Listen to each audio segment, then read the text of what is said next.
Good morning. My name is Gregory Longini. I'm the Secretary to the Chicago Transit Board. On February the 3rd of 2021, this office issued a notice of changed format of meeting of the Committee on Finance, Audit, and Budget and the Transit Board meeting, the regular Transit Board meeting, scheduled for February 10th. Good morning, 2020. My name is Gregory Longini. I'm the COVID-19 pandemic. Due to the COVID-19 pandemic, on February the 5th, 2021, Illinois Governor J.B. Pritzker renewed the disaster proclamation in effect for Illinois to address this emergency.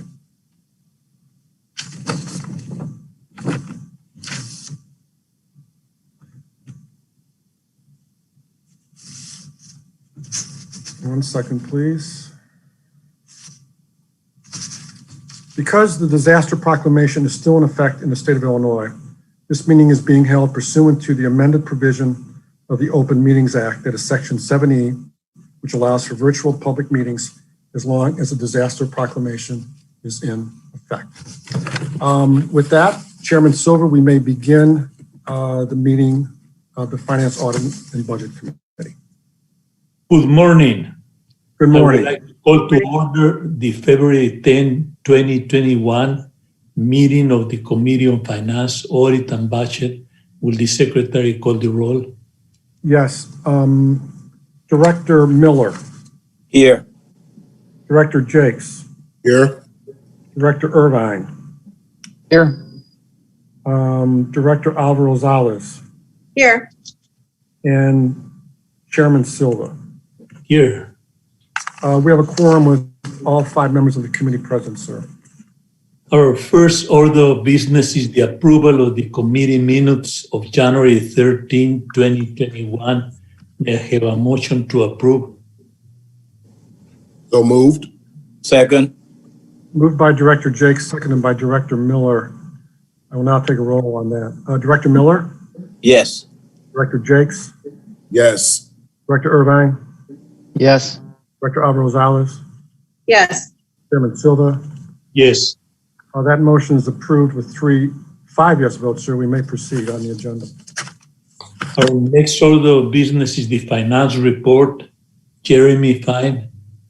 Good morning. I'm Jeremy Fine, your Chief Financial Officer, and I'll review the December results. Next slide, please. With regard to December revenues, we see farebox and pass totals coming in approximately where they have been over the last several months.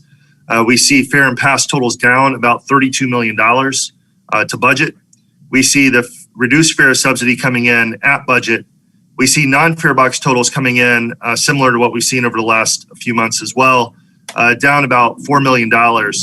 We do continue to make aggressive efforts to continue to bolster revenues, particularly on this line. And we're excited about continuing to expand the number of advertisers, particularly some new advertisers that will be rolling out onto the system imminently. So again, we'll be looking to carve into the shortfalls that we've seen there with some new advertising dollars in the future.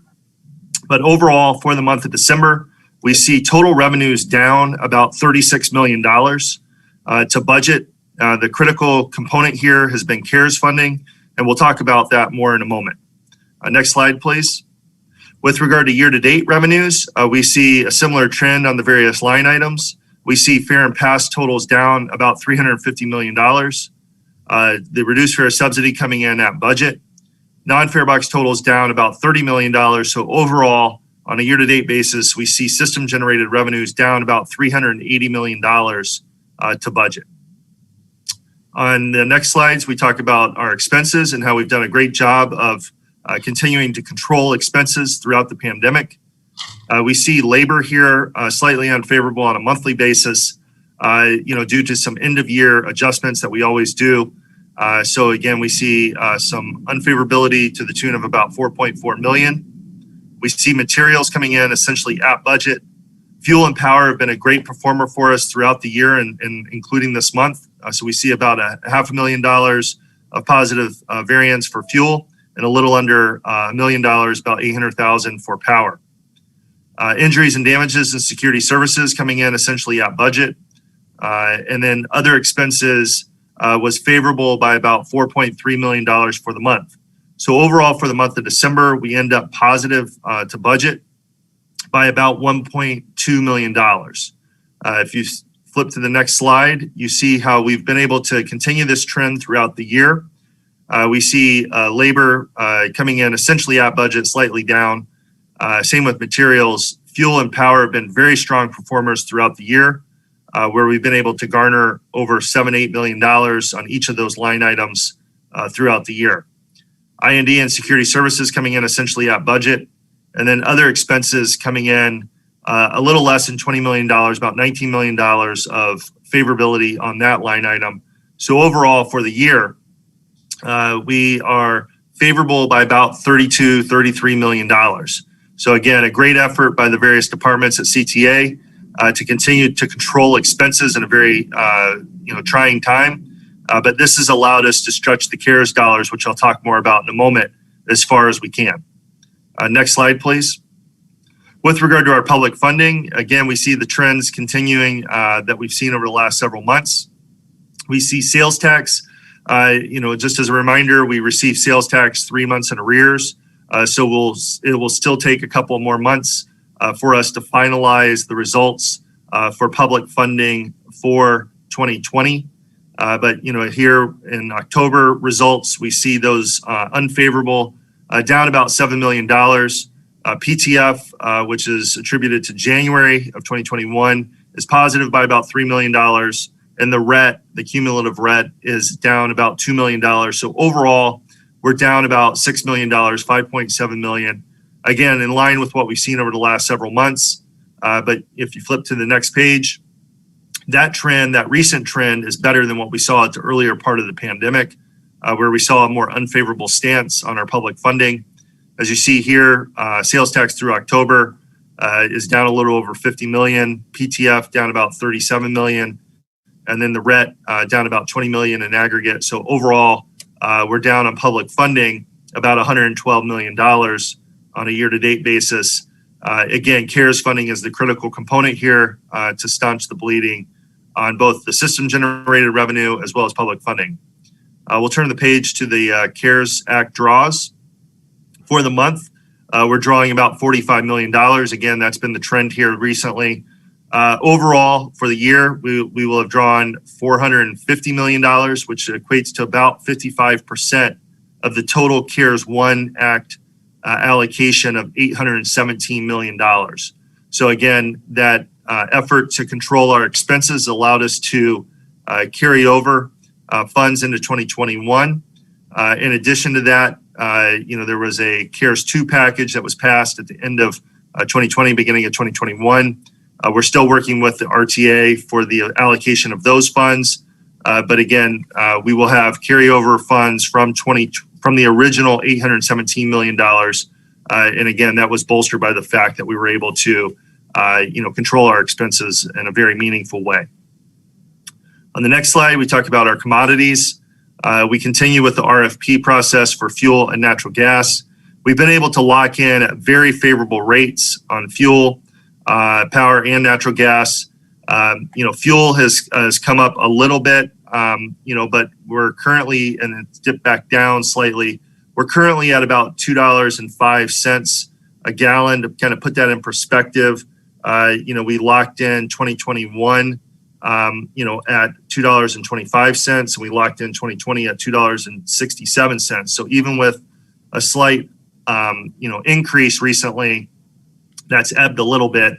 We're still at very historically low rates. So again, we'll look for selective opportunities to continue to buy fuel, power, and natural gas as those opportunities afford themselves. That concludes my prepared remarks. Glad to answer any questions. In the last weeks, we have been seeing, that the government is focusing more, in the vaccination than restrictions.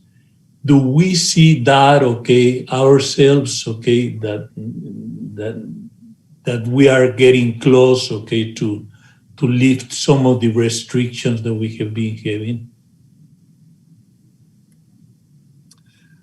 So with regard to, the ridership, or Yeah, that will increase ridership, okay, if everything goes all right. Director Silva, let me try to answer that. We haven't gotten any indication from the city that we are, on the edge of reopening or removing restrictions that are currently in place around our ridership or our capacity limits. There's a lot of work being done right now to prepare for reopening. CTA is doing a lot of work in that arena as well in terms of preparing to welcome customers back onto CTA when the city reopens. But I think that we're still a little ways away, just given what I understand to be the path for the vaccination process and the amount of time it's going to take to get through both 1B, which we're in now, and then 1C. So we're not anticipating in the immediate future any significant change in the restrictions that are in place with CTA.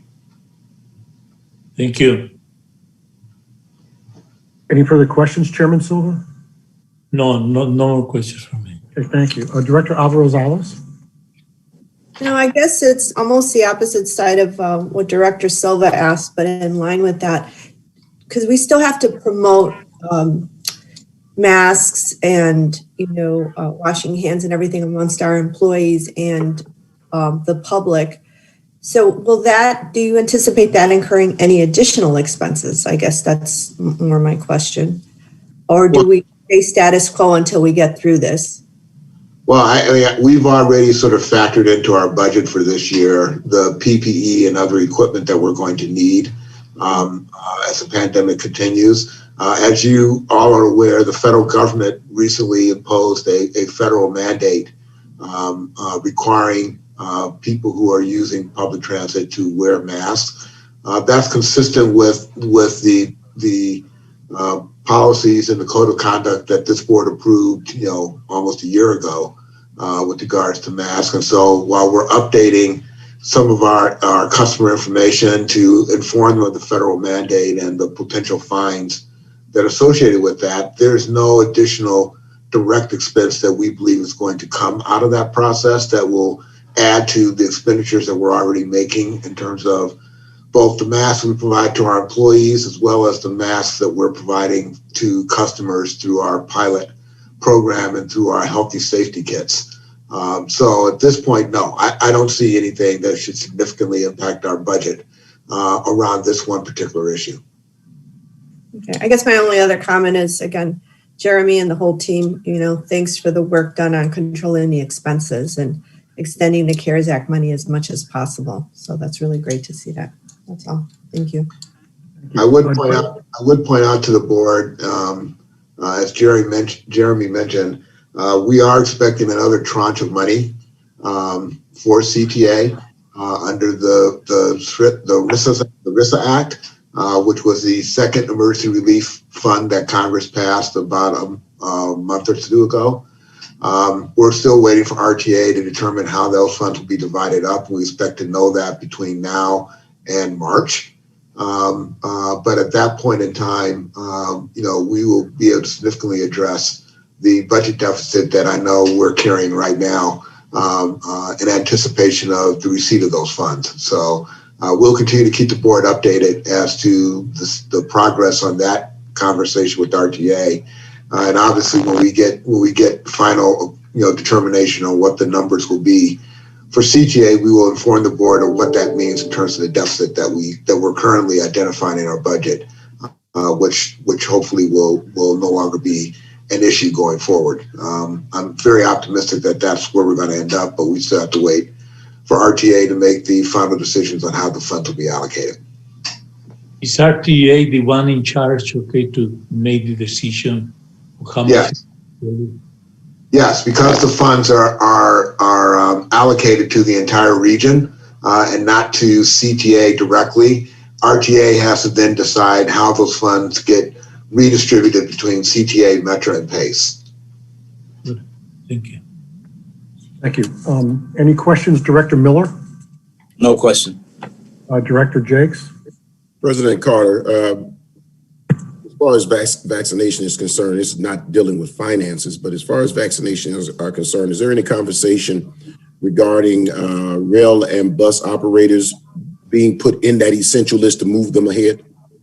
Yes, the public transportation workers are actually in the 1B category, which is the group that we're in right now. We are in the process of working collaboratively with the City of Chicago and the Chicago Department of Public Health to put in place the vaccination program for our employees, which we anticipate that program starting up in the next couple of weeks. Obviously, given the size of our workforce, it's going to take some time for us to get through getting all the employees vaccinated themselves. But I'm very excited at the fact that we are really on the brink of being able to get the vaccination to our employees directly and start to address the concern about the coronavirus and its impact on our workforce. I expect that we'll have more news on that in the upcoming days. Does it include office people? It does, but we are prioritizing initially those customer-facing employees who are most at risk for contracting the virus. So that will be our primary focus for several weeks into the program, if not longer, until we get through that, before we would focus on any of the administrative employees who really are all, as you know, basically working from home right now and are in a much safer situation in terms of risk or of exposure to virus than our frontline employees. Thank you. Thank you. Director Irvine, any questions for Jeremy or Dorval? No questions. Thanks. All right. Well, thank you, Chairman Silver. There are no further questions on the finance report, so we may proceed to agenda item number 4. Our next order of business is the review of an ordinance authorizing an intergovernmental agreement with the City of Chicago through its Department of Assets, Information and Services for the fuel services and maintenance and repair of authority non-revenue vehicles and equipment. Bill Mooney. Good morning. Bill Mooney, your Chief Infrastructure Officer. Staff recommends approval of an ordinance authorizing an intergovernmental agreement with the City of Chicago through its Department of Assets, Information and Services. The IGA will provide the CTA's non-revenue fleet with fuel supplies, maintenance and repair services. The CTA entered into an initial fuel supply service IGA with the City of Chicago in 2004 and entered into a separate agreement for repair services in 2008. This intergovernmental agreement would consolidate the two prior IGAs into one agreement. The fuel surcharge and hourly maintenance rates remain the same as under the prior agreements. A provision allowing the city to lease space at CTA's Beverly Garage has been removed from this agreement as the city no longer uses this location. Both parties have the option to terminate the IGA in whole or in part with 180 days notice. I'll be happy to take any questions. The rate is $115 per hour. That's the labor rate for the city mechanics who would do the work on the vehicles. And is that the same rate that we were having before? That's the same rate we had under the prior IGA. So you're comfortable, okay, with the... Yes, sir. Thank you. Director Alvarez-Alves? No questions. I mean, this is really just a combination of the two that we previously had, correct? That's correct. Thank you. Director Miller? No question. Director Jakes? No questions, Greg. All right. Director Irvine? No questions. Chairman Silver, there are no further questions on this matter. Okay, so we'll go to item number 5. Chairman Silva, we would need leave to place this item on the omnibus, agenda item number 4. If there are no further questions, I have leave to place this item on the omnibus for board approval. So moved. Second. Moved and seconded by Directors Jakes and Miller. Chairman Silva, we may proceed now to item number 5. Our next order of business is the review of an ordinance authorizing a subsidized agreement with Civic Staffing L3C for bus route number X98 Avon Express. Mike Connolly. Good morning, Directors, Vice Chair Rosales, and Chairman Silva. I'm Mike Connolly, your Chief Planning Officer. The item before you this morning would authorize a new 3-year contract between CTA and Civic Staffing L3C in support of the X98 Avon Express bus route. This route operates between the Jefferson Park Blue Line Station and the Avon Manufacturing Facility in Morton Grove. CTA has had a contract to support this necessary first mile, last mile service, which carries production workers between a suburban job center and our bus and rail terminal here in Chicago since 2002. Upon approval by the board, this contract would be effective for 3 years from April 1st, 2021 through March 31st, 2024. The contract is structured so that Civic Staffing L3C pays for the hourly operating cost of the route, net any fare revenues collected from customers. The hourly rate is set to fully cover CTA's actual operating costs and includes a 2% annual increase in 2022 and 2023 to cover cost escalation. I'll be glad to answer any questions which you could have about this ongoing public-private partnership, which increases mobility for our vital manufacturing sector here in the Chicagoland. Do we make money with this? Yes, we do.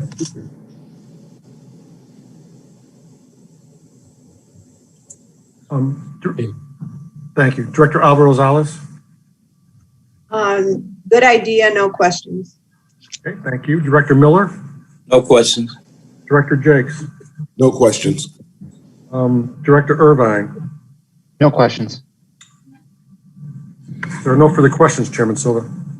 Since there are no further questions, may I have leave to place this item on the omnibus for approval?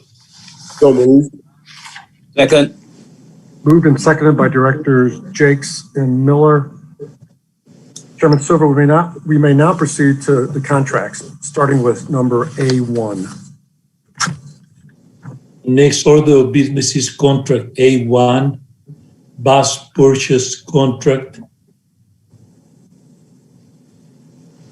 And Chairman, we're going to have a presentation on this, correct? Yes, we're going to have a presentation. Yes, by Chief Operating Officer Donald Bonds. Good morning, Directors. This is Donald Bonds. I am the Chief Transit Officer here at CTA. I'm going to go over some of the customer-facing improvements that these buses will have once they're delivered to CTA. Next slide. First up is the infotainment system. Buses will be equipped with the latest infotainment screens, which can be displayed to show real-time route information, stop requests, advertisement, and passenger updates. As you can see in the picture here, there will be a sign near the driver's area, and also one will be placed near the rear doors of the bus. Next slide.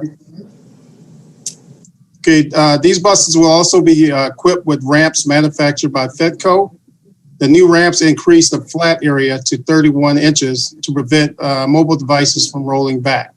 Ramps also feature an improvement of 1.6 ramp angle, which have an entrance angle of about 9.5 angles. And as you can see in the pictures here of how that would be installed on the bus. This is an improvement to help prevent some of the issues that we've had with our customers that are in mobile devices from rolling back when they're trying to board the bus. Next slide. Also, these buses also feature a high buoy function, which allows a bus not only to kneel, but also raise above normal ride height to allow the ramp to sit flat when the curbs are elevated, such as where we have buses that are in the loop link area, to allow the bus to raise up so the ramp is flat when it comes out, which will give the customer in the wheelchair better access to the bus. Next slide. Also, the buses will be equipped with enhanced safety systems, the pedestrian detection system. This system provides both operator and pedestrians alerts, visual strobe, audible alarm when pedestrian, vehicles, cyclists are in the danger zone of the buses. And as you can see on the picture to your left there, these are the various things that the operator will see from the driver's seat as they're operating, which will give them the alerts of someone in the danger zone of the bus. And also you will see in the other picture at the bottom, we'll show that the various blind spots that this system will pick up, which will alert the operators also. Now there's a speaker that will be placed at the front door area, which will give the audible alarm. And also you have visual strobes on both sides of the bus near the mirror area, which would also send out signals to anyone in the danger zone. Next slide. These buses will be equipped with the latest HD high definition camera systems for improved video quality and retention. The hard drive capacity has been enlarged to an 8 terabyte, which is an improvement from what we currently have is a 2 terabyte on our camera systems. It will also include the latest on HD cameras, which would include 10 cameras. As you can see inside of the picture to your right, it gives kind of the areas that will be covered by these cameras. With the 8 terabyte hard drive, it will allow us to potentially save video to for an incident up to 30 days on the bus. So this 8 terabyte system will give us a lot more capacity in trying to save events that may have occurred after we've, been reported to us. Next slide. Also, we will be making some improvements with our vinyl, with our seats. Based on some of the customer feedback that we had received on our previous fleet where we had some hard shell seats that were installed, customers had some feedback where they felt that they were not fully secured when they sat in the seats. So we're now installing these vinyl cover seating, which will give them more traction when they sit in their seat of the bus. So this is definitely something that the customers gave us a lot of feedback on, and we made some changes here as on this new procurement. And I believe that's our last slide on the presentation. Thank you. Mr. Chairman, before you go forward, let me just say a few words about this particular contract. As you know, as we just got finished talking about, the pandemic has obviously had a major impact on CTA's operations over the course of the past year. However, in spite of that, we've recognized the importance of continuing to make the necessary investments into our fleet to modernize it, which not only will save us money in the long run, but will also, as Mr. Bonds just went through in his presentation, a number of customer improvements, which we hope will be beneficial to both retaining and bringing new customers onto CTA. The buses that we'll be replacing here are the oldest buses in our fleet, and are in way beyond their useful life. So this is something that we have to do no matter what the future may hold for CTA. It's something that will be a vast improvement over the buses that they're going to replace. So I'm excited about this. This is certainly in sync with what we're doing on the rail side of our system with our new rail cars, which are doing some of the same things that we're talking about here on the bus side. And I think it certainly shows our continued commitment to improving the quality of service that we provide to our customers. And another example of how we are basically looking forward to getting our customers back on CTA when this pandemic is over and we're in a position to see our ridership continue to return and our revenues continue to increase over time. Our long goal calls for electric buses. Is there a way that we could change some of these ones that we're receiving right now for electric ones? Not these buses. This was a bus procurement for diesel engine buses, but we are obviously on the way towards transitioning to a zero emissions all electric bus fleet. These buses these buses will have been purchased, used, and retired before we get to the goal that we've established for going to an all-electric bus fleet. Before we start making substantial investments in our electric fleet, we need to, one, complete a plan that we're already developing on how we'll transition our system from the current diesel fuel fleet to an electric fleet. We also need for the bus manufacturers to develop the capacity to meet the size of orders that we're going to need to place in order to do that. Currently, that capacity is way below even what this contract would be able to accommodate. We just don't, the bus manufacturers themselves just haven't gotten to the point yet where they're able to meet a demand of a major transit system like CTA.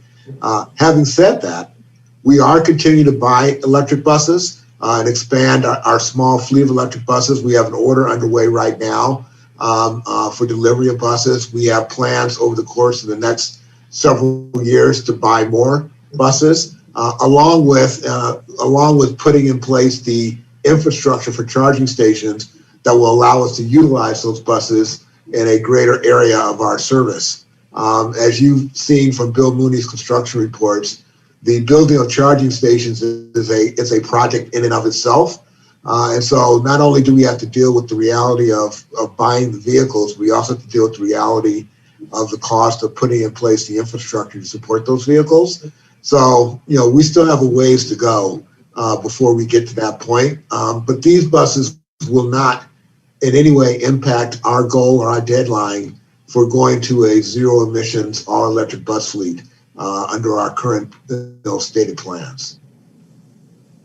So if the problem is that they don't have the capacity to build them? Yeah, that's one of the problems. The other problem, of course, is that we don't have the infrastructure to support them.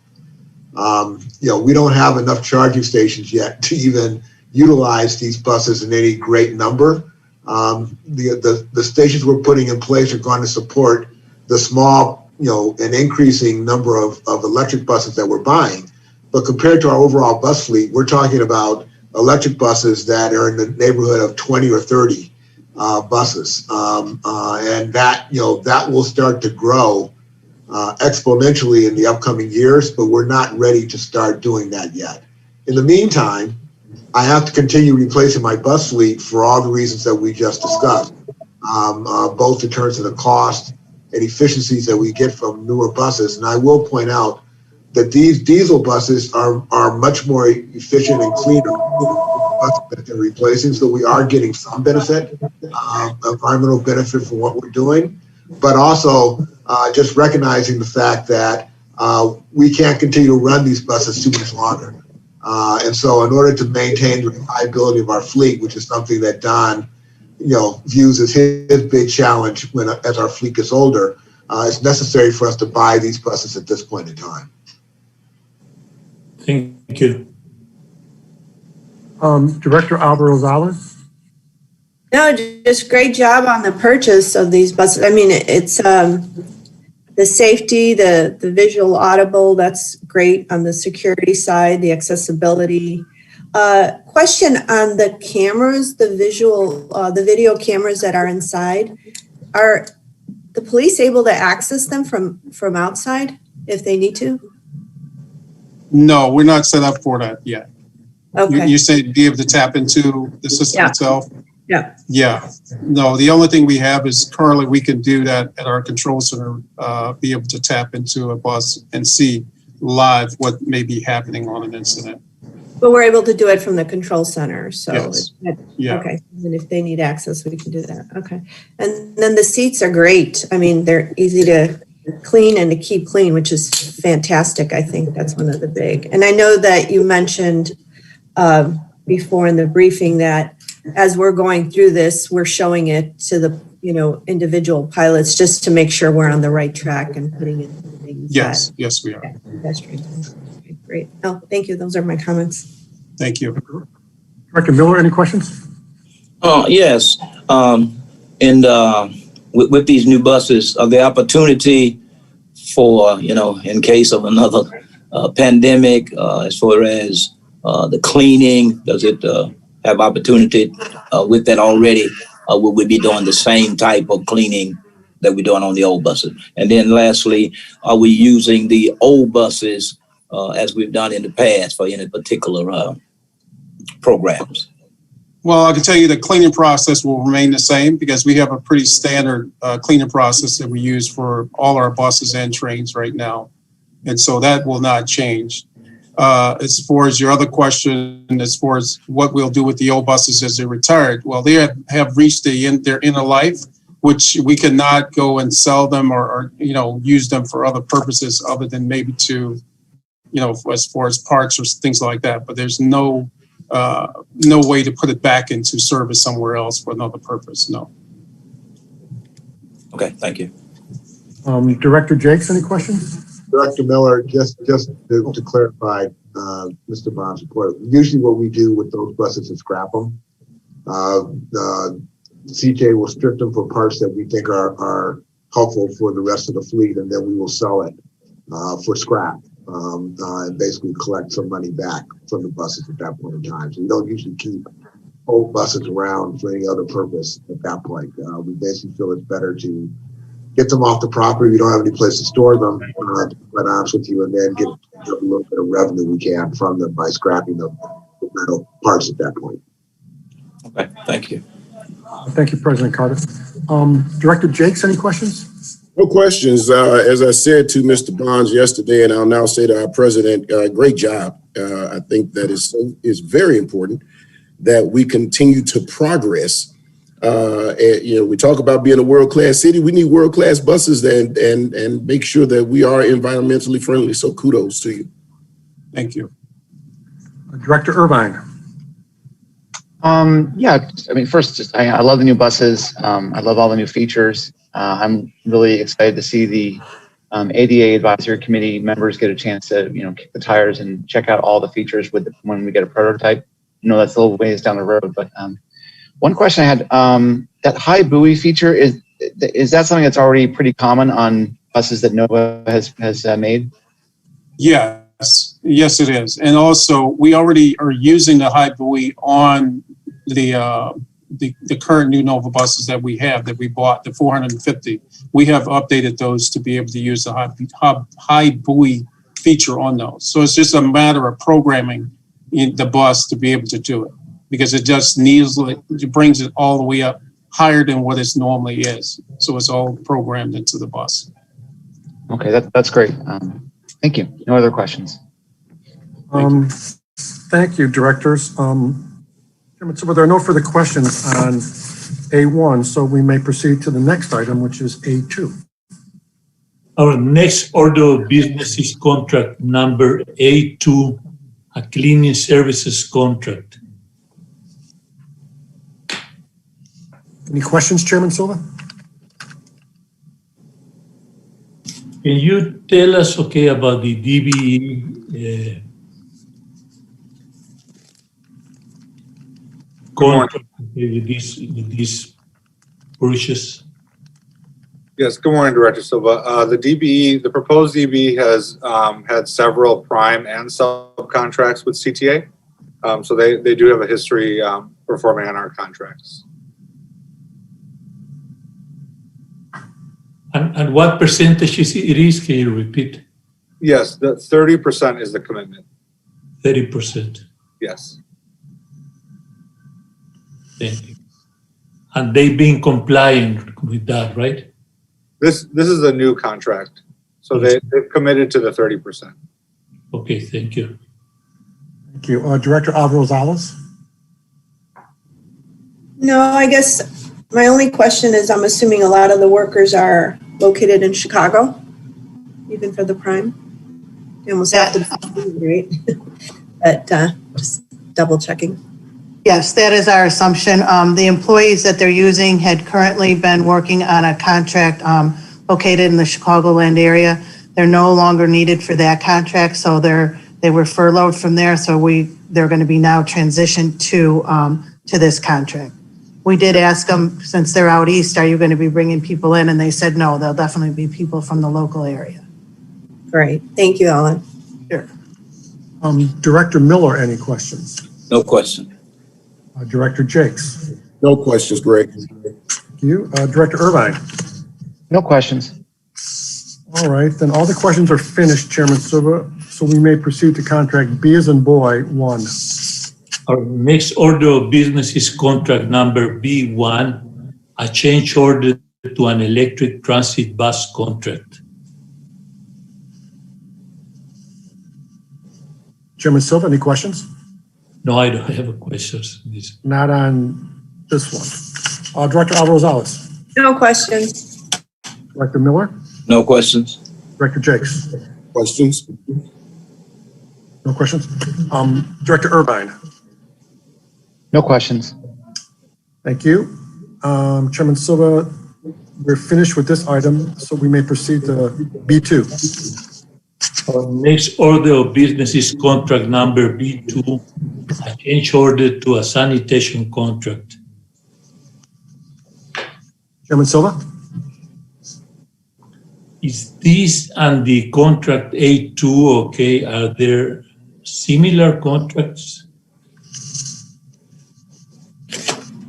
So this contract is for portable restrooms, and we are just extending it, or we're adding additional funds. We went out for solicitation and we only got one contractor to respond. So we contacted some of the other contractors and they told us that they hadn't seen it. So we're going back out again, but this is for portable restrooms. So, I'm sorry. B2? yeah, B2. Yes, this is for portable restrooms. There is no connection. Give us supply on this one. First one. And A2. They're not connected in any way. Any more questions, Chairman Silva? Yeah, is contract B2 doesn't have a supplier right now, or you do? We do have a supplier. It's the Service Station Inc., and that contract is coming to an end. So we did go out for a procurement, as I said. We are having to rebid it. So what we're asking now for is additional funds to give us so we can keep this contractor on until we're able to procure a new vendor. Okay, thank you. Thank you, Ellen. Director Alvarez. No questions. Director Miller, No questions? Director Jakes, No questions? Director Irvine. No questions. We're finished with B2, Chairman Silva, so we may proceed to B3. Our final order of business today is contract number B3, a change order to a fire prevention contract. Chairman Silva, No questions. Director Alvarez, No questions. Director Miller, No questions? Director Jakes, No questions? Director Irvine. No questions. Finished with the contracts then. Chairman Silva, you may proceed to 6A. If there are no further questions on the contract, may I have leave to place all 5 contracts on the omnibus? So moved? Second?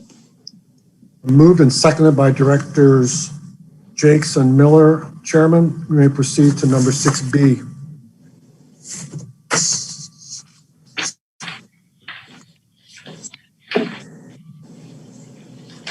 Since there is no further business to come before the committee, may I have a motion to approve the omnibus and recommend the omnibus for board approval? So moved? Second? Motion was moved by Director Miller, seconded by Director Jakes. I will now take a roll call. Vice versa. Greg, reverse it. I'll reverse it. It was Director Jakes moved it and Director Miller seconded it, correct? Yes. Got it, thank you. All right, let's see if I can get the 5 of you correct here. Director Miller. Yes. Vote. Yes. Director Jakes. Yes. Yes. Director Irvine. Yes. Director Rosales. Yes. Chairman Silva. Yes. All right, that motion is approved with 5 yes votes, sir. So we may proceed to number 7, agenda. Finally, may I have a motion to adjourn? So moved? Second? Moved by Director Jakes, seconded by Director Miller. Let's take the vote. Director Miller. Yes. Director Jakes. Yes. Director Irvine. Yes. Director Rosales, Yes. Chairman Silva. Yes. That motion is approved with 5 yes votes. So we are adjourned and we're going to take a short break before the regular.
Thank you.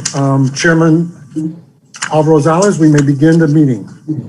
Thank you, Greg. Good morning, everyone. I'd like Good to morning. call to order the regularly scheduled meeting of the Chicago Transit Board for February 10th, 2021. Would the secretary call the roll? Yes. Director Miller. Here. Director Jakes. Here. Director Irvine. Here. Director Silva. Here. Director Alvarez. Here.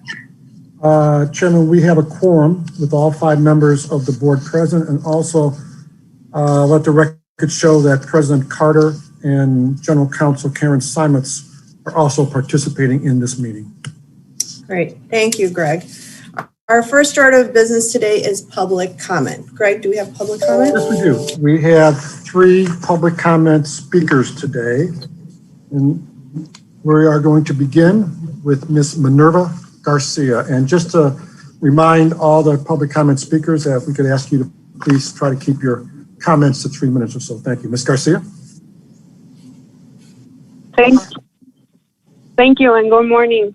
My name is Minerva and I am a youth organizer representing the Beaumont-Cragen Youth Leadership Council. Our transportation campaign aims to address and eradicate the existing transportation inequity in Beaumont-Cragen. And today I wanted to bring your attention to the frequency of some of our most used buses, including Fullerton, Diversey, and Narragansett. Beaumont-Cragen, we are a low-income, ever-growing Latinx community that is historically underserved. And it is part of the 31st and 36th Ward, which the Active Transportation Alliance graded as a D and a C, respectively. Specifically, the Diversey and Narragansett bus was given an F with an average rate of speed of 8.2 miles per hour compared to the city's recommended 13. So our buses are performing extremely low, and that is directly affecting the work, the social life, and the health of our community members. And with the pandemic, we saw further devastating effects of inadequate transportation service. So not only are we super dependent on inexpensive public transportation, but it is our only source of transportation. There are no bike sharing systems yet or bike lanes. And this puts already disadvantaged people in worse conditions. I go to Northside College Prep, which is located by Bryn Mawr and Kedzie, and both do not have a bus. So I would take Foster and Austin, while my friend who lives about 5 minutes away from me took Kimball and Fullerton. I will tell him to take Narragansett because that's closer to him, but he always say it was a hit or miss with that bus. It was not closely monitored, so he could be standing at the stop when it says 1 minute away, but have to wait 20 minutes in reality. At that point, I would have started walking home. But even so, Fullerton wasn't any better. I would get home around 4:10, 4:15, while he got home at 5 to 5:25. I'm not even exaggerating. I wish I was. It's just really sad to see that transportation isn't adapting to the evolving circumstances, such as the increased ridership during the school year and fixing streets for efficiency. And I would like to propose a solution: a combined bus and bike only lane on Fullerton. These types of lanes have proven to be successful in downtown Chicago based on data from the CTA in April 2019. It showed buses that were 65% faster. And this will also address the bus priority issues. When I'm in my mom's car, I always see cars try to go before the bus and even speed to get in front. People don't respect the bus and don't let it pass. So this causes traffic. And a bus and bike only lane will alleviate the traffic and minimize the disproportionate impacts that are seen in low income minority communities such as Beaumont-Cragen. It is extremely important that we address this issue because people should be able to depend on transportation. Thank you for your time. Ms. Garcia, thank you so much for taking the time and I've got to tell you, not only taking the time to give a very thorough presentation of what's going on there, but also giving us some suggestions of what can be done. Like, it is very, very much appreciated by us, you doing that. Just quick question. So you said 31st and 35th Ward Alliance, and then you said there's a organization. There was an organization there. I was curious what the name of that organization was. The Active Transportation Alliance. I got it. They perform the grades of the buses. Right. Okay. I didn't quite hear that, so thank you for that. We definitely want to follow up on this. And I know that although part of your recommendation is kind of out of our control, but we speak to the City Department of Transportation all the time. And so, some of these recommendations are things that we can bring. President Carter, I don't know if you want to mention anything else. I see you wanting to. I would request that Mike Connolly, our chief for planning, who actually coordinates the conversations with the city around dedicated bus lanes and other things, follow up with the speaker to address her concerns and to make sure that we have all the information we need for conversations that we're having with the city. I will also state that there is, interestingly enough, a dialogue going on right now about increasing bus lanes, dedicated bus lanes in the city. And in fact, we've been able to do some what we call pop-up pilots for bus lanes in various parts of the city. But Mr. Connolly will be able to provide with more information about her particular concern. And we can also then make sure that we're having conversation with the city about ways in which we can address that particular concern along the route that she identified. Yeah, and I would like Mike Connolly to keep us abreast of what's going on with that as well. So, Ms. Garcia, thank you again for taking the time. Thank you for coming to us with some recommendations, and we'll keep abreast of this, but thank you so much. We appreciate it. Thank you, Ms. Garcia. We may now proceed to our second speaker for the day, and her name is, I hope I'm pronouncing this correct, Yalinette Rivera. Ms. Rivera? Hello, my name is Yalinette Rivera, and I am a junior attending Lincoln Park High School, which is on Armitage and Orchard. I am a part of the Northwest Side Housing Center's Belmont Craven Youth Leadership Council, also with Minerva, on this ongoing transportation campaign. Today, I will be talking about cleanliness. Relating off of Minerva's story with her friend, I was also that friend on the bus. My main route to school is the Fullerton route. I take Fullerton all the way down to Oz Park, which is the end of the Fullerton route, and it drops me right off of the park to school. Traveling from Marlboro and Fullerton, where I live, to Oz Park, I see many pregnant women, babies, and all types of ages up to senior citizens. The buses are constantly packed, where people who take the bus from Lincoln Park High School, Lane Tech High School, the Blue Line on California and Fullerton, Clemente High School on Western and Fullerton, and Lakeview on Clybourne and Fullerton, and the Brown Line on Fullerton, and I forgot the other street, but the Brown Line and Lincoln Park High School students as well. No matter what time I got on the bus, I was always late. What would have took me a 45-minute bus ride would take me up to an hour and 5-minute bus ride every morning. There was always traffic, and the traffic is constantly ongoing no matter what time it is on Fullerton. Leading up to these late days, I will have many consequences in school. 5 tardies leads to 1 detention served. So right now, from last year, I have 5 detentions to serve. Relating to cleanliness, I would like to speak upon the fabric on the seats. The fabric on the seats collect dust, dirt, bacteria, and there's trash all over them. Especially now during an ongoing pandemic, it's important that we keep these seats specifically cleaned and as sanitary as possible. I can tell at 6 o'clock in the morning that the buses weren't cleaned. The minute I walked in, my throat will sometimes start to itch, and I couldn't get off the bus because I would have been even more late to school. I couldn't wait for another bus because waiting for another bus will put me into a more situation where I'll be later for school. So some solutions I propose are an air ventilator or air quality tracker on buses. We need some signage on the buses that the buses are being cleaned and are clean. The buses need to be cleaned, especially at a time like this. I also would like to suggest some express buses like the ones on Western or the big streets and half stops like the way the Versi does with Narragansett and Harlem. I know with the Versi, from my experience, there's some buses that stop on Narragansett and that's the end of their route. And there's also some buses that stop on Harlem.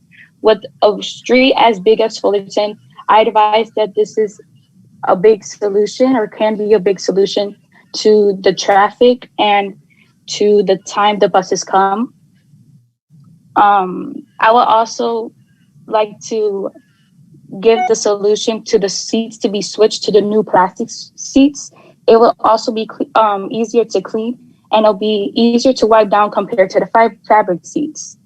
I've been to DC and different places and I was shocked by how clean everything was. And to have one of the top transportation systems in the world, ours is very dirty. Thank you.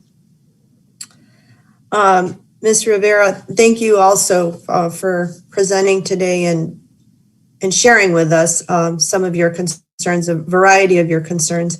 With regards to the cleanliness, I do want to tell you that we've been cleaning our buses even more, even though in the past, we had been doing a good job. We actually just voted on another contract where we will even upgrade even more our cleanliness. And I appreciate your comments. The other thing is with regards to the buses, we are going to have different seats on the buses that are easier to clean and easier to keep clean.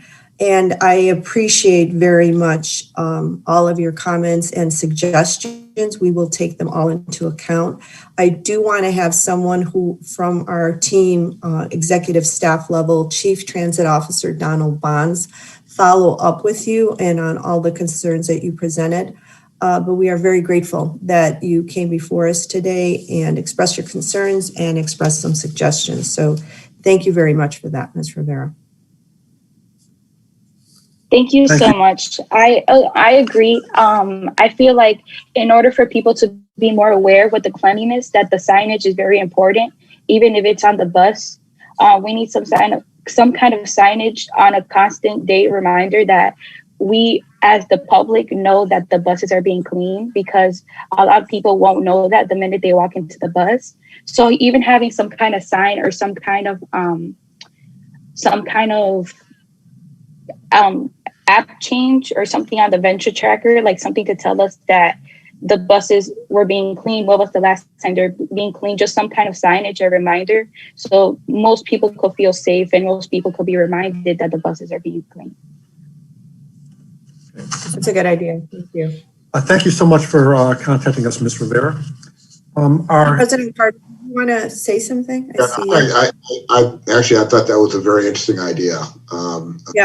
How we could better communicate when we last cleaned the bus, what the status of the bus is. I know, as you pointed out, that we are trying to take extraordinary efforts to keep our buses clean.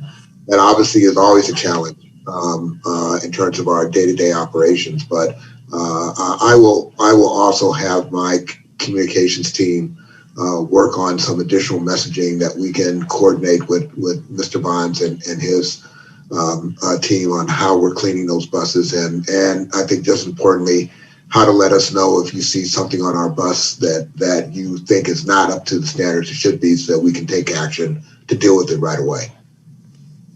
That's great. Thank you, Ms. Rivera. Thank you all. Greg.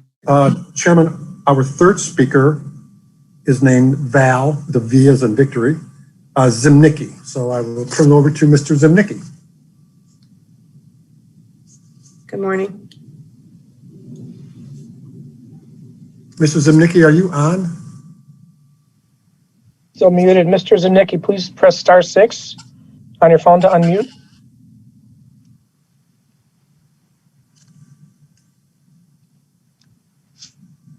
Okay, can you hear me now, please? Yes, we can, sir. Oh, thank you. I apologize. I think I'm the one who made a little bit of a... Okay, I'm Val Simetti with Taxpayers United of America. We're located, by the way, 5 blocks from your meeting place on Lake Street. And we were founded in 1976. Now the Chicago, and thank you for letting me talk for a couple of minutes. I appreciate the board allowing me to do this. The CTA is proposing to extend the red line from the existing terminal at 95th and Dan Ryan to 130th Street. This is part of the Red Ahead program. It's estimated to cost $2.3 billion, which is the largest amount ever by the CTA to be spent for a particular project. As a quick side note, have these projects ever come in on time, let alone without waste and overspending? The proposed 5.6-mile extension would include 4 new stations near 103rd Street, 111th Michigan Avenue, and 130th Street. And each new station would include bus and parking facilities. But where is the money coming from? At the end of the last year, a month and a half ago, I believe the CTA's budget is $375 million in deficit as of right now. The CTA claims it could pay for half the project and hope the rest of the money will come from the federal government.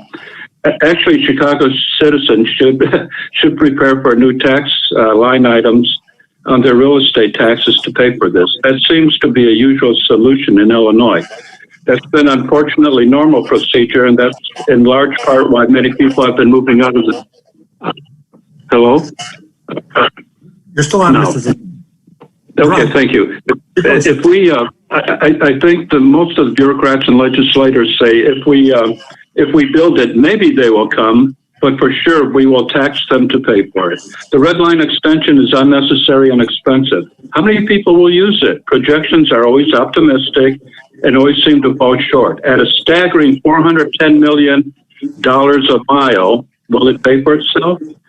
Indeed, the last 5 years, general transit ridership fell by 2.8 million trips, while ride-hailing grew by almost 30 million. The CTA will also need to purchase private property to make room for the Red Ahead program. Families will be dislocated. Some will not want to sell.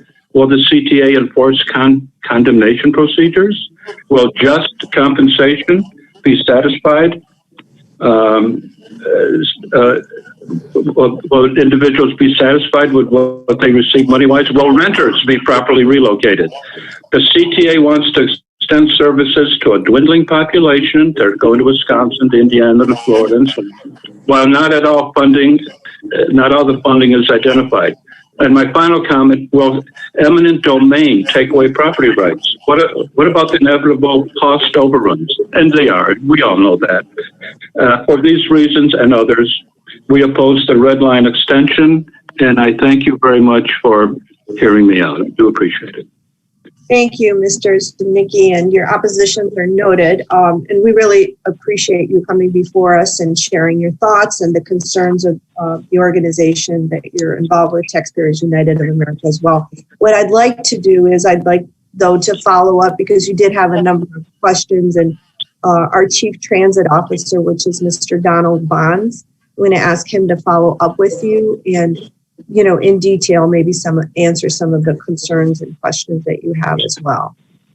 Actually, Director Wallace, the person who should follow up with Mr. Zariski is Michael Connolly, who actually oversees the Red Line Extension Project. Michael Connolly, okay. And would be familiar with a number of the issues that he is raising. So, request that we have Mr. Connolly, our Chief Planning Officer, follow up. Great. So we will have someone then follow up with you. And so we're going to have Mike. Is that correct? All right, yes. Great. Ms. I really want to thank you again for coming before us, and thank you and have a good day. Stay warm. And thank you for your courtesy. Thank you. All right. Thank you, Mr. Simetti and staff.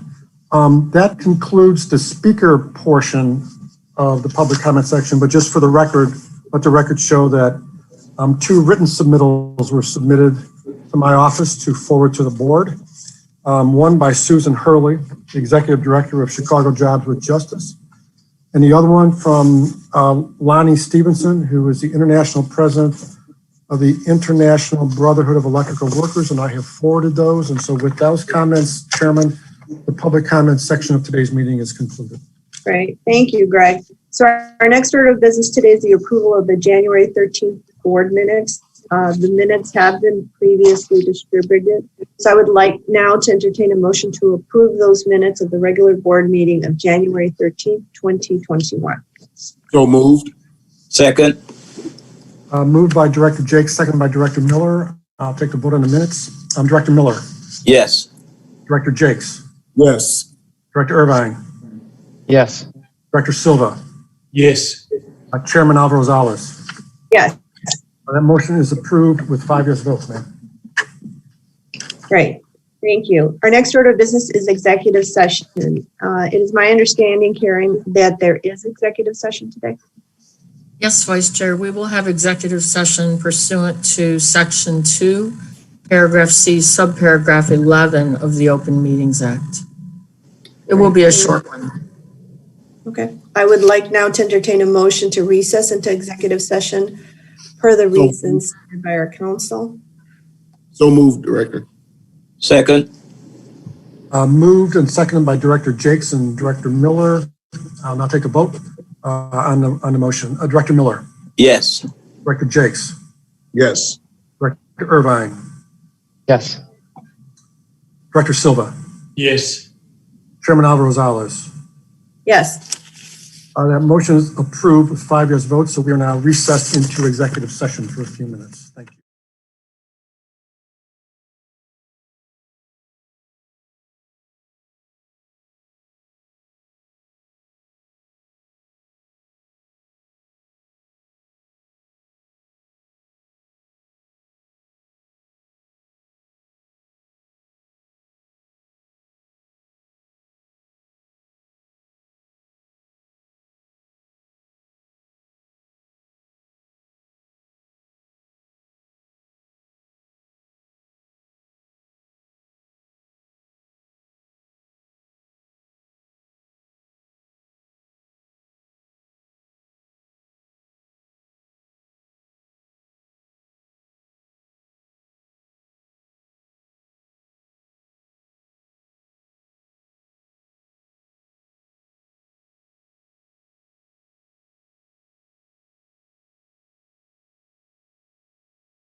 Thank you. Chairman Alvarez, we are now ready to proceed. Great, thank you, Greg. I will now entertain a motion to return to the open session of February 10th, 2021, CTA regular board meeting. So moved. Second. Moved and seconded by Director Jakes and Miller. I'll take a roll call vote. Director Miller, Yes. Director Jakes, Yes. Director Irvine, Yes. Director Silva, Yes. Chairman Alvarez. Yes, That motion is approved, ma'am. thank you.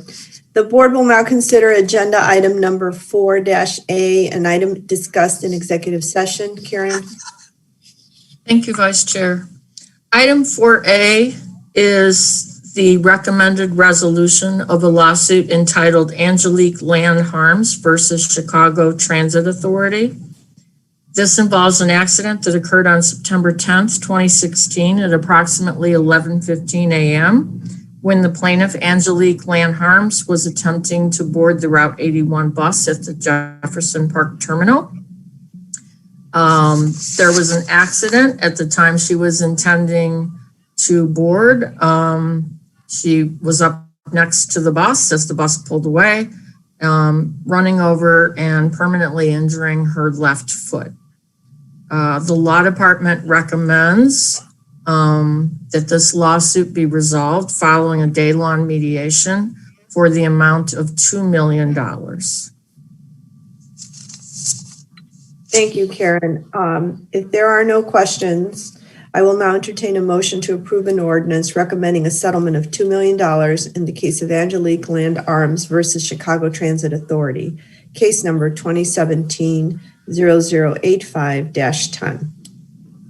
So moved. Second. Moved and seconded by Directors Jakes and Miller. I'll take a roll call vote. Director Miller, Yes. Director Jakes, Yes. Director Irvine, Yes. Director Silva, Yes. Chairman Alvarez. Yes, Motion to approve 4A passes with 5 yes votes. thank you, Greg. The board will now consider agenda item number 4-B, an item discussed in executive session. Karen, if you'd elaborate. Item 4B is also a recommendation to resolve the litigation as to CTA and bus operator Anthony Wells in the case of Mary Wilson as supervised administrator of the estate of Latasha Wilson, deceased. This involves an accident that occurred on March 6, 2018 at approximately 7:20 p.m. between the 37-year-old decedent Latasha Wilson, who was a pedestrian who had stepped off of a curb at 79th and Lafayette on the west side of that intersection. As the CTA bus was turning at that time, the bus struck Ms. Wilson, who died at the scene. The law department is recommending a settlement amount of $2 million to fully resolve the plaintiff's claims against CTA. Thank you, Karen. I'll now entertain a motion to approve an ordinance recommending a settlement of $2 million in the case of Mary Wilson as supervised administrator of the estate of Latasha Wilson, deceased, versus Anthony A. Wells, the Chicago Transit Authority, a municipal corporation, and the City of Chicago, a municipal corporation, case number 2018 L2681. So moved. Second. Moved and seconded by Directors Jakes and Miller. I will now take a roll call vote. Director Miller, Yes. Director Jakes, Yes. Director Irvine, Yes. Director Silva, Yes. Chairman Alvarez. Yes, The motion to approve agenda item number 4B is approved with 5 yes votes. thank you. Our next order of business is a report from the Committee on Finance, Audit, and Budget. Director Silva. The Committee on Finance, Audit, and Budget met earlier this morning via Zoom video teleconference. The committee approved the January 13, 2021 committee minutes. The committee reviewed the finance report. The committee also reviewed the following 2 ordinances. To approve an ordinance authorizing an intergovernmental agreement with the City of Chicago through its Department of Assets, Information and Services for fuel services and maintenance and repair of authority non-revenue vehicles and equipment, to approve an ordinance authorizing a subsidized agreement with Civic Staffing LLC for bus route X98 Avon Express. We also review 5 purchases and sales award recommendations. The committee approved all items and recommends board approval of all items. The committee placed both ordinance and all 5 contracts on the omnibus. That concludes my report, Vice Chairman Alba Rosales.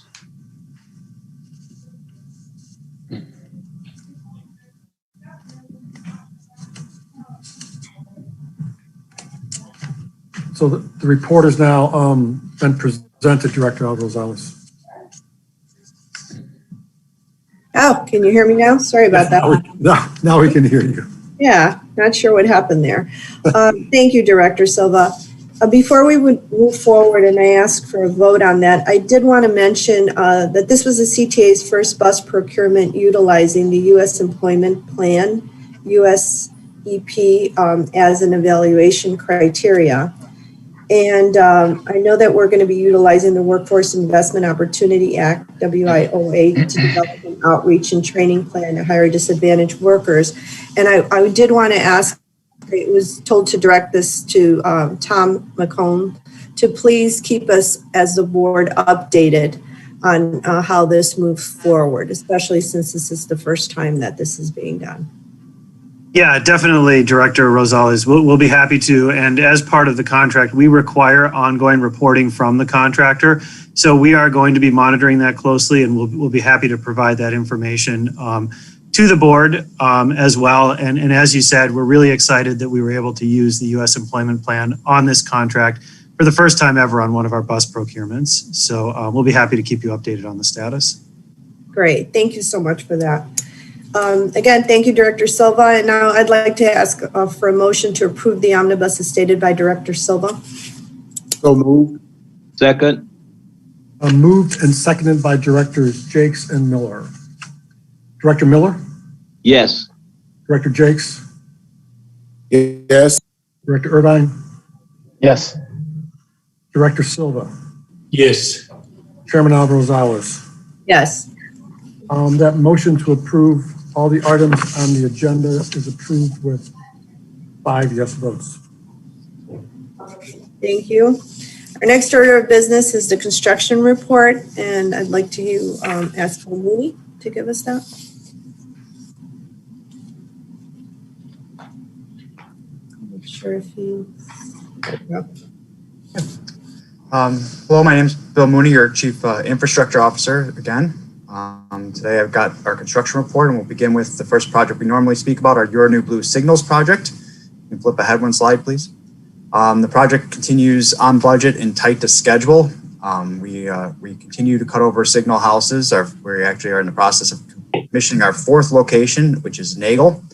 If we can advance a little bit on the slides here, please. So we flew in Nagel Relay House to its elevated pedestal a few weeks back and began the terminations and connections to the wayside apparatuses and ultimately the beginning of the commissioning there. We are operating under active cab signals out of that house, which is what we use to control train movements on the normal tracks. We will be putting the interlocking back in service under the new equipment in the upcoming weeks. Move forward another slide, please. Here's the new house in place on its elevated pedestal. Once the house was in place, we had to pull a series of cabling in there. Go ahead, next slide. This is the local control panel for the house. So this is how you would operate the interlocking at Nagel itself and to divert trains from one track to another and facilitate those movements. It also will have control of the adjacent interlocking, which is an improvement of this project, where we can actually operate 2 interlockings from one location at a time. It's an advancement that helps us ultimately in emergencies be able to more quickly put in single tracks and manage around those situations, as well as minimize the required manpower for planned outages. Next slide, please. And here is some of the wiring I was talking about. So what ends up happening is we bring in these very large bundles of cables into the house, and they have 40 or 60 wires potentially in each of the bundles, and those are terminated at these localized junction boxes where they are connected to other cables that go to wayside apparatuses and the interlockings that help communicate the signal, the train movement, and other things. Next slide, please. And here they are doing some like testing of that cable. So once it's actually terminated, they test it to make sure it wasn't damaged during the installation, and the jackets on it are fully protective for those signals. Next slide. My next project is our traction power upgrade transformer replacements. The project moves forward on budget and on schedule, and it's on its final location at Franklin Substation. Franklin Substation is a very important substation in our downtown area. It's kind of buried in plain sight down there. And if you can move forward with the slides. So here you can see kind of in the backdrop of the downtown area, we've got this substation buried. And so we've had to do some opening up of the site itself to be able to facilitate the construction on the site. And that's the first piece of work you're seeing here with the temp removal of that fencing. Next slide, please. And then these are the old transformers on the picture on your left here that will ultimately be replaced with new transformers that are currently in their commissioning process at the factory. These transformers are oil-based transformers, which is different than the ones I've previously shown you. And so there's some site remediation that goes on with this, which is part of what you're seeing here is they're taking soil samples, looking for any potential historical oil leaks on the site, and are cleaning up any of the residue ballast that kind of goes around the pad there. And ultimately, they end up doing some remediation on the concrete pad itself. So any saturation that may have existed in the concrete, they remediate out of the concrete. They superheat the area and it sweats it out. Next slide. So I'm bringing forward a series of kind of art installations today that were tied to historical construction projects that have been completed. So the first one I wanted to share with you is Constant Flow into Multitudes of Specific Forms by Francesco Simetti. Mr. Simetti took inspiration from Louis Sullivan's architectural book of the same name, and has inspired a lot of his work about the interrelationship of nature and art form lines and buildings. So one of the things that Mr. Sullivan was really well known for is was really believed to be the father of modernism architecture. So very form over function built buildings, very clean lines. But he did use a lot of ornamentation, especially when it was dealt with agricultural. You know, he would add a lot of floral embellishments on the edges of his buildings as kind of that ornamentation that added that unique feature. So Mr. Simetti brings that feature to the station, adding what are ultimately native species plants for Illinois and art glass around the Addison entrance of our Blue Line. We did a rehab of Addison, Irving Park, and Montrose a few years ago, and this is the art installations associated with those rehabs, and it's been kind of in the works since then. We're really proud to bring it forward to you. If we can move to the next slide, please. You can see kind of you become, the concept is that you are surrounded by this sense of nature that becomes the ornamental nature design of the exterior of the station. You can see it as you approach the station, as well as you're going down the main stairwell. The light bleeds through the color there and really makes you feel warmth. And really brings that sense of native species to a very urban environment. It's a very neat piece. It's very easy to see even just outside the station from the highways you go by. Next slide, please. And the mate installation at Montrose on the Blue Line that I'll be bringing forward today is by Chris Koznowski. It's called the Windy City Odyssey. Mr. Koznowski takes us on kind of a journey through Chicago by some symbols and toys and other elements that he uses to kind of talk about features of Chicago as a whole as that representation in art glass again. Very similar style installation in the head house at Montrose. You can see it from the exterior of the station as well as the interior. It's very bright, it's playful. If we flip to the next slide, please. Here you can see some more kind of that design there, and it calls forward and tells you kind of what each of those symbols represents as a piece of the city of Chicago. So the bodybuilder trophy being part of the Chicago's name of being the city of big shoulders, and some other elements that are really kind of, you know, the red lips being an iconic landmark for the Majestic, which was adjacent to the Montrose Blue Line stop there, and kind of pulling in all these little elements of Chicago and these toys and other elements of symbol. very fun little piece. And the last piece I'll share with you today is tied to our Chicago-Austin bus turnaround project. This is part of our electric bus charging project. This is the first piece of art that I know of that we've installed on a piece of infrastructure that isn't tied to a station of some sort. It's kind of unique. This substation is directly on the corner of Chicago and Austin. It's very well exposed in the community. It has this great brick facade. And Shanique Smith envisioned what the piece called Sunburst, which is solar, touches on the fact that we're bringing clean energy, solar energy, this green sense of energy with the e-buses at the substation as a symbol, but also that the sunburst is a sense of draws upon being almost like a phoenix emerging from the ashes, is showing a reinvigorment of the community out at Chicago and Austin as it's going for an informative change on the west side and building out kind of a very retail corridor there, right there as you approach into Oak Park, but into Chicago proper, and the businesses are starting to thrive out there again. There's a lot of history in that area, and so she drew upon a lot of that energy, and what the community gave her is a sense of they felt like they were on this rebirth and the energy that she saw in this piece. The metal sculpture that's mounted on the side of the building, giving you that sense of that burst of energy and light. Next slide. Here's a couple other pictures up close to give you a sense of its dynamic and color and facade. That concludes my portion of the construction report. I'm happy to take any questions at this time. Thank you. I just want to make a comment. I love the art glass work. Beautiful, just beautiful. And very unique and very distinct too. So that brings a lot, I think, to the community, to the communities that they are in. I don't know if the board has any questions. Director Jakes? I do. Bill, how do you go about selecting the artists? Is there a RFP put out, or So it really depends on the project and what we're looking for. We have kind of 3 different procurement tracks. We do procure it similarly to other items. It's a much more defined procurement process for art. So we could do a micro solicitation where we would reach out to some very select artists that we would either work with the community or the local government to kind of identify. I have 2 women that work for me on staff that are curators of our art program. That are by far more knowledgeable in its existence and have been kind of with it since its birth when it was part of the city of Chicago. And they have deep ties into the communities and the artistic community as a whole. So they have a great sense, and probably one of their best abilities is they have a really great sense of picking the up and coming artist. So the artist that's just right on the verge of kind of that piece that's going to break out. And so we oftentimes get art from those artists that are going to be kind of the artist in 5 years. So we have some of their original pieces that are really monumental pieces. So we do sometimes micro procurements where we're looking for a very solicited piece of art for, that fits into a very figurative mode. And we'll actually put out a fee that brings in proposals from artists that then will be reviewed.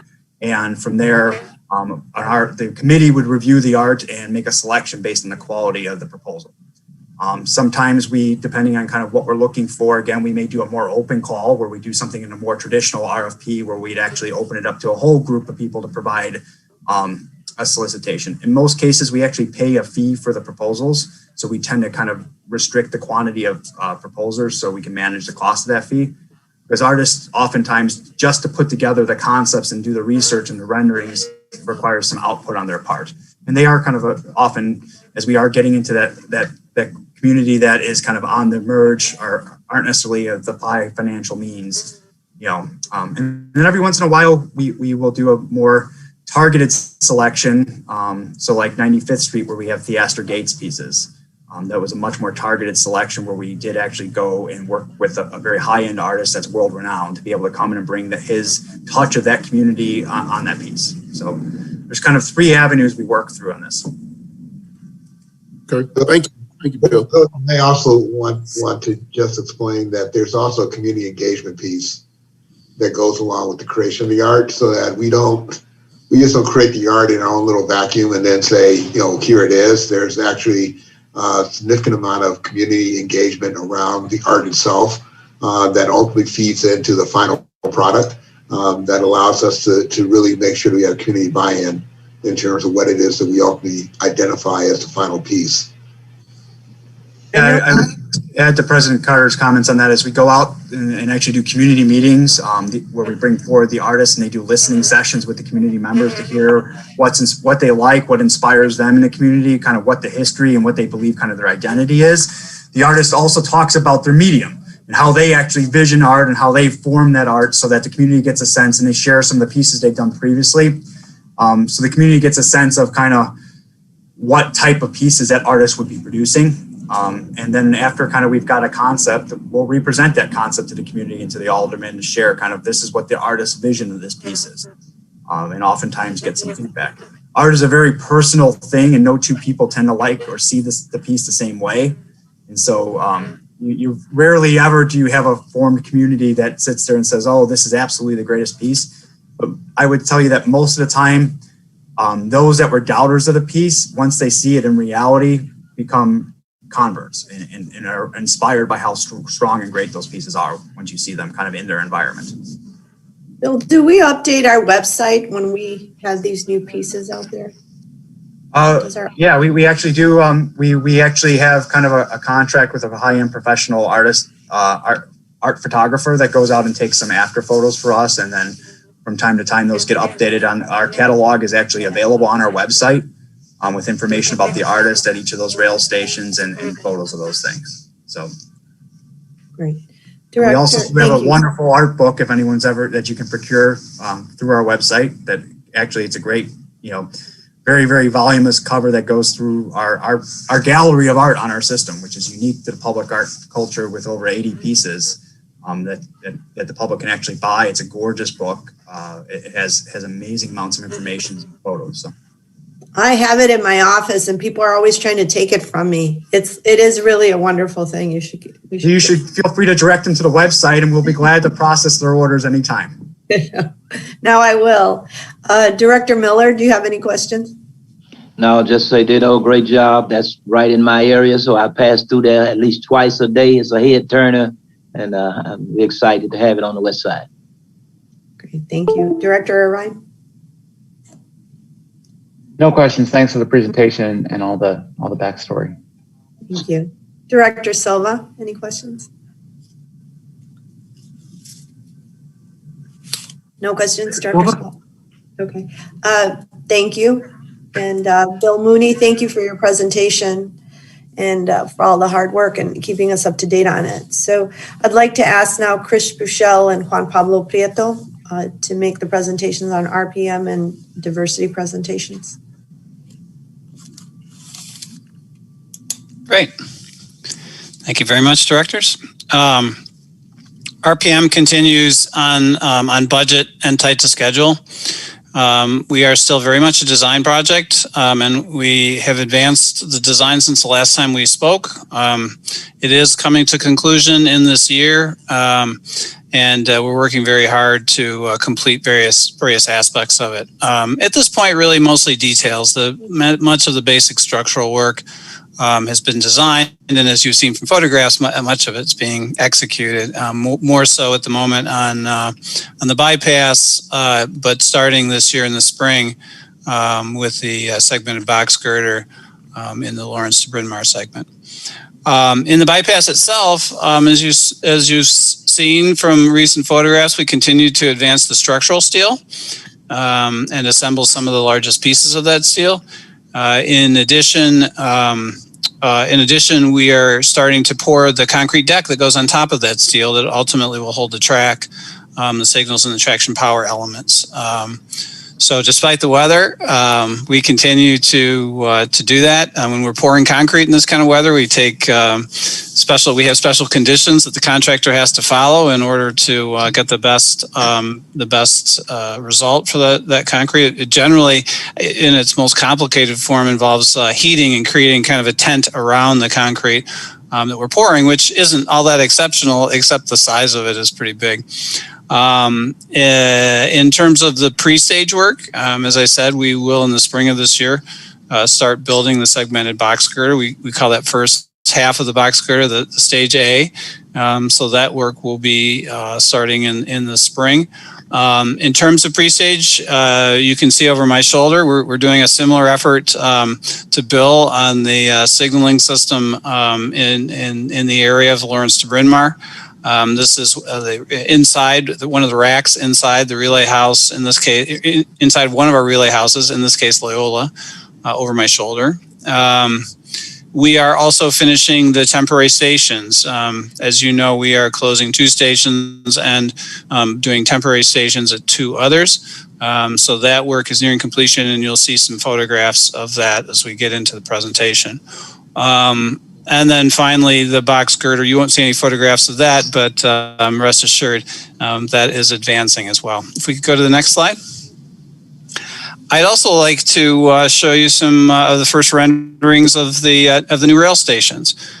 So as you know, when we start the Lawrence to Bryn Mawr segment, we're building 4 new rail stations. Those are most importantly completely accessible, incorporating many of the latest safety features, but also architecturally very interesting.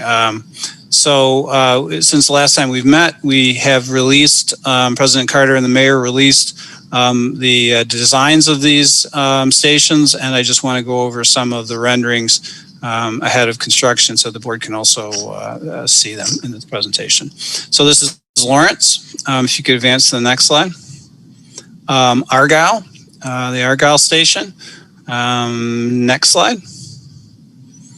Berwyn, and then the final one, Bryn Mawr. One of the things that's unique about these stations, and it's probably expressed most clearly in the Bryn Mawr station, is for a large federal project like this, we work within certain constraints relative to the design and scale of the neighborhood around us. So in this particular case, we've sort of brought in some of the elements of the community around, some of the more historic elements, but also some of the ordinary elements that occur kind of throughout the streetscape to make sure that the station is familiar, that it's appropriate to the neighborhood, and yet it is as modern, safe, and accessible as we can make it. So this station, I think, as much as any of them, is a good illustration of those requirements. And generally speaking, we've had very positive feedback on the designs since we've released them. Next slide, please. So I mentioned on the bypass, we're continuing to advance the structural steel. We've installed a major piece of steel over the 4-track corridor. This is, of course, just to the north of the Belmont station. This is really the bypass goes over that and sort of it begins the untangling of the flat junction that is just behind us in this photograph. We are now, as I said before, pouring a concrete deck on top of these stringers, and it will install the track and the traction power and the system, signal system on top of. Next. Temporary stations. This is Bryn Mawr, the construction of the temporary side platform. We'll be providing service off of this platform as well as an extended platform you see directly in front of you. So this work is progressing and really in the final stages. Understanding that in the spring we will start this first stage, and we'll be running service again, kind of to make it a little clearer just from the picture. We'll be running service on the left, and then we'll be constructing a major new bridge and starting the stations on the right. So very excited about that milestone in the upcoming year. Next. More details in regard to that effort. This is temporary construction. Temporary by CTA measures means probably more permanent than many people, but we take the safety and structural requirements very seriously when we're building even a temporary station. Next. So outreach continues, much of it virtual, as I've said in the past. We are talking to folks in the bypass area about the construction of various new structural elements that will support the continuing work out there. That's the temp track that you see at the top here. We are really just as we increase our footprint in that area, in the bypass area, and continue to pour the deck and do other work, we're putting community flyers out there to make sure people are aware of that work on a daily basis. We are installing various open for business marketing banners throughout both of the project areas, making sure that we're supporting many of our businesses that are struggling with significant COVID impacts. So that's been a big effort for us, particularly in the Lawrence to Bryn Mawr segment, where there are so many retail businesses that have been impacted.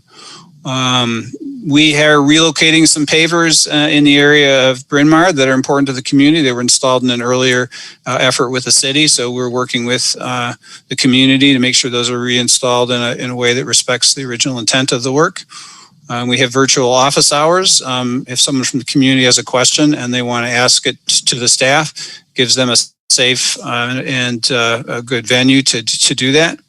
And then, of course, we continue to meet with various community-based business organizations throughout the project area, in this case, the Lawrence to Bryn Mawr project area, informing them of the new station, of the temporary stations, of the upcoming bridge construction with the segmented box girder, and other factors that they would be concerned about.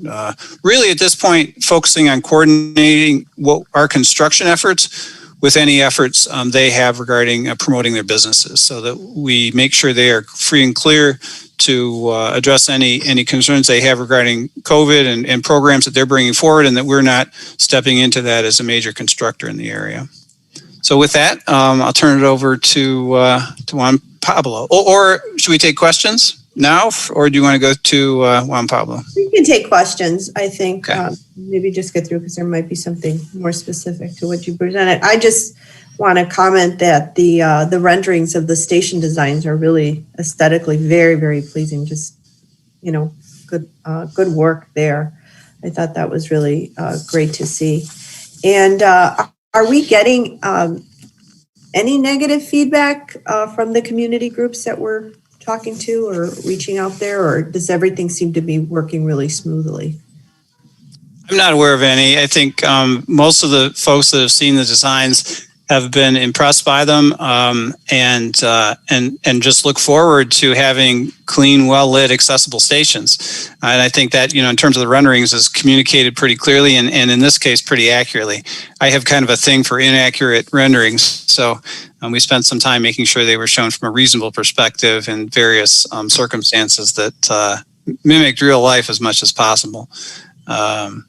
So no, I'm not aware of any criticism that we've had on these, and to the extent that folks are bringing us comments, reasonable comments that we can address, we're endeavoring to do so. So we have a town hall meeting coming up with the Lawrence to Bryn Mawr community, so we'll probably hear more there. There certainly are various adjustments that we can make as we come into the process of constructing it. The station foundations will be put in under the first phase, the stage A, but really the stations themselves won't be substantively built until the second phase of that work, which I'll talk about in the future.